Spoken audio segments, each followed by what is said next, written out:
SOL, c'est une organisation de solidarité internationale qui existe depuis plus de 36 ans et qui a pour objectif de soutenir et d'appuyer des petits paysans pour leur permettre une autonomie et de revaloriser leur rôle dans la société. Et donc SOL est principalement présent aujourd'hui en Inde, où se trouvent 60% de nos projets. Et donc on appuie des partenaires locaux sur le long terme, sur des projets qui vont donc permettre l'autonomie des paysans sur 3 thématiques principales. L'agriculture paysanne biologique, l'agroécologie dans sa globalité, la formation professionnelle et la protection des ressources naturelles et la valorisation de la biodiversité.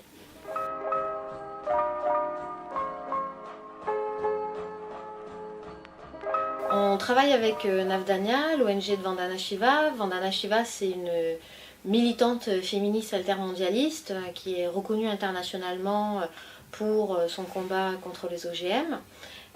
Et donc en Inde, elle a monté une organisation qui s'appelle Navdanya, qui a pour objectif de revaloriser la souveraineté alimentaire des petits paysans indiens par le développement notamment de banques de semences communautaires et de développer ce réseau nationalement. Aujourd'hui, ils ont 120 banques communautaires à travers toute l'Inde. Et donc on travaille en partenariat avec Navdanya depuis maintenant une bonne dizaine d'années. Et on a développé ce premier projet de terrain en 2011, premier projet donc, qui s'appelle Les Graines de l'Espoir. C'est un programme donc, qui s'est déroulé dans une phase 1 jusqu'à fin 2015, qui avait pour objectif de soutenir la conservation de la biodiversité et assurer l'autonomie des petits paysans. Donc c'est-à-dire développer leurs moyens de subsistance et assurer leur sécurité alimentaire. Et donc on a développé ce projet dans 13 villages du nord de l'Inde, dans la région de l'Uttarakhand. Le secret de ce projet, c'est qu'on part d'une base communautaire, on part du savoir-faire des paysans, qui dans cette zone-là, du fait de l'implantation de la ferme expérimentale de Navdanya, sont fortement en demande pour passer en agriculture biologique. Ils ont déjà vu les résultats que donne la ferme expérimentale et donc forcément ça leur donne envie d'intégrer le projet. Donc déjà il y a une forte motivation des bénéficiaires, une forte implication des bénéficiaires. Et on part de ce savoir-faire-là, c'est-à-dire que typiquement ce sont les femmes principalement qui ont le savoir-faire traditionnel sur les semences, sur les plantes médicinales. Il faut savoir que sur les 486 agriculteurs qu'on a formés, 95% sont des femmes. Donc c'est un moyen de les revaloriser aussi au sein de leur communauté. Et donc fin 2015, au vu du résultat très positif du projet, on a décidé de partir dans une phase 2, aussi à la demande des paysans.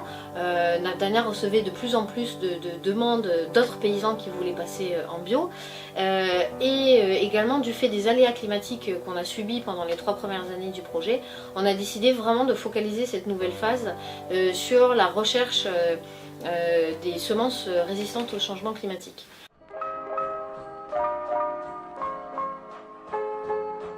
Donc on forme actuellement plus de 250 paysannes de 16 villages à l'agriculture biologique et plus particulièrement à l'agroécologie, donc à partir des techniques traditionnelles des paysans et à partir des expérimentations qui sont faites au sein de la ferme d'expérimentation et de démonstration de Navdanya. Donc ces formations elles ont lieu à la fois dans les villages du projet et à la ferme expérimentale de Navdanya. Donc elles sont complétées à une formation à la conservation des semences et plus particulièrement pour 67 paysannes qui ont été sélectionnées pour devenir gardiennes de semences. Donc avec là une formation plus approfondie et un rôle essentiel qui est de conserver quelques-unes des variétés pour les tester, pour les multiplier et ensuite les distribuer au plus grand nombre.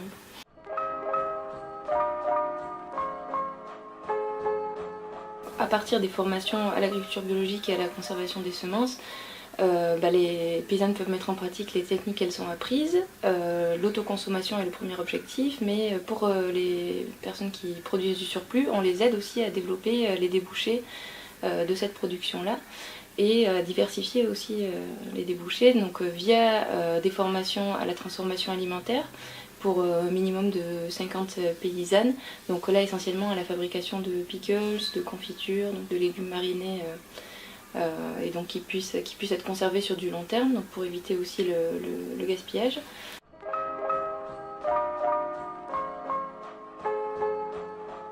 Ça passe par une sensibilisation avec les plus petits dans des écoles. Donc là on travaille actuellement avec 5 écoles qui sont proches des villages du projet, qui ont été volontaires pour rejoindre celui-ci et donc en fait on sensibilise les enfants à la protection de l'environnement, à l'agriculture biologique, toutes ces thématiques-là, et en même temps on met en place des jardins potagers qui permettent aux enfants de découvrir un petit peu mieux ces savoir-faire agricoles et en même temps de produire des légumes bio variés qui permettent de compléter les portions alimentaires du midi dans les cantines des écoles.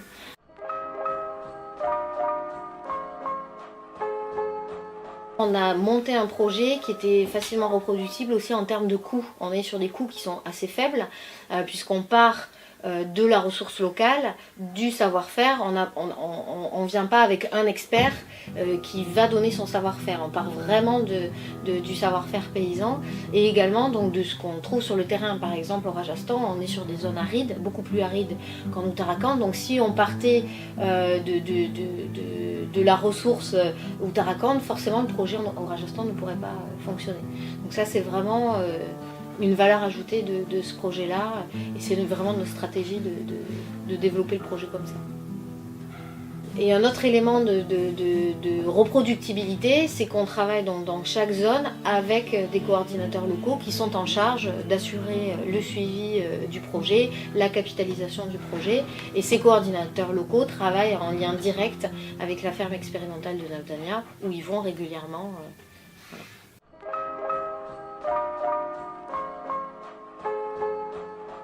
Après ces 3 ans et le démarrage de cette phase 2 en 2015, on a décidé de partir sur un projet multi-pays qui s'appelle Bioferme International entre l'Inde, la France et le Sénégal.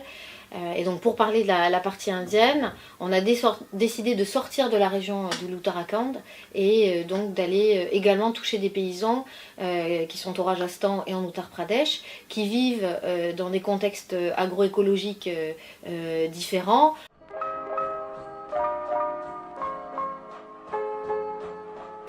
Alors le projet s'appelle Les Graines de l'Espoir parce qu'on s'est aligné sur un terme développé par Navdanya, Seeds of Hope, qui eux ils utilisent principalement pour les jardins écoles d'ailleurs. Seeds of Hope en fait ça veut dire qu'on part de la semence qui représente l'autonomie des paysans. Quand à Sol on monte un projet, on estime qu'il faut travailler absolument sur toute la chaîne agricole.